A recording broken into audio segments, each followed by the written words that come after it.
नमस्ते मित्रों, जानकी के साथ साथ में आपका स्वागत है। रही मन जिह्वा बावरी कह गई सर्ग पाताल। रही मन जिह्वा बावरी कह गई सर्ग पाताल। आपो तो कहीं भीतर रही, आपो तो कहीं भीतर रही, जूता कात कपाल। क्या क्या करती है ना ये पगली जिह्वा।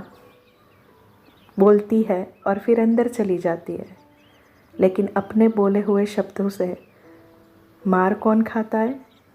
कपाल। आज की कहानी कुछ ऐसी ही। एक राजा थे, बहुत सख्त थे, कड़वा बोलते थे, प्रत्येक को ताना, प्रत्येक को धमकी, सबको दबा के रखते थे।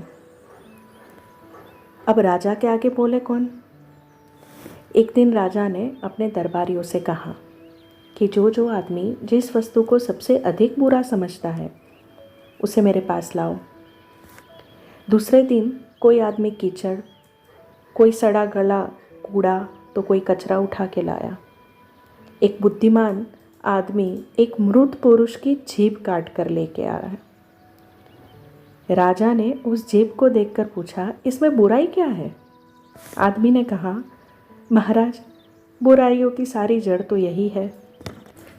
तलवार के कांटे का इलाज है, परंतु कड़वी बात से हृदय पे जो घाव हो जाता है उसका कोई उपचार नहीं है। यह जीभ भी कड़वी बात ही बोलती है ना।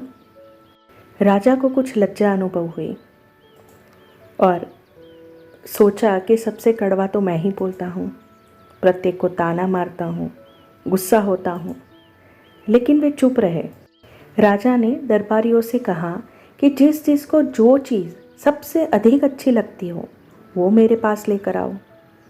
दूसरे दिन कोई आदमी घी लाया, कोई चीनी, कोई फूल, कोई हीरा जवाहरात, अपनी अपनी श्रद्धा से लोग लेके आए। परंतु वह बुद्धिमान आदमी आज भी फिर से वही काटी हुई जिह्वा लेके आया। राजा ने कहा, अरे तू तो कहता था कि जिह्वा से अधिक कोई बुरी चीज़ ही नहीं। आज तुझे सबसे अधिक अच्छी चीज़ लाने को कहा तो तू फिर से जिह्वा को ले आया। उस आदमी ने कहा, महाराज, जिह्वा सबसे अधिक बुरी चीज़ भी है और सबसे अधिक अच्छी वस्तु भी है। जब ये मीठा बोलती है तो सम्मान से, आदर से, प्यार से बोलती है, तो इससे अधिक अच्छी वस्तु कोई है ही नहीं। और जब ये बुरा बोलती है तो किसी के दिल को ठेस पहुंचती है और इतना बड़ा घाव दे के जाती है, इतना गहरा घाव दे के जाती है कि वो कभी भरता नहीं है।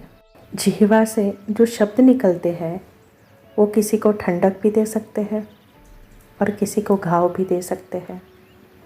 तो जिह्वा से सोच समझकर काम लेना चाहिए, क्योंकि ये जितनी अच्छी है उतनी ही बुरी है। तो आपको ये कहानी कैसी लगी ज़रूर बताइएगा। फिर से मिलेंगे एक नई कहानी, एक नई कविता, एक नई दुनिया में। तब तक के लिए स्टे ट्यून विद जानकी के साथ साथ।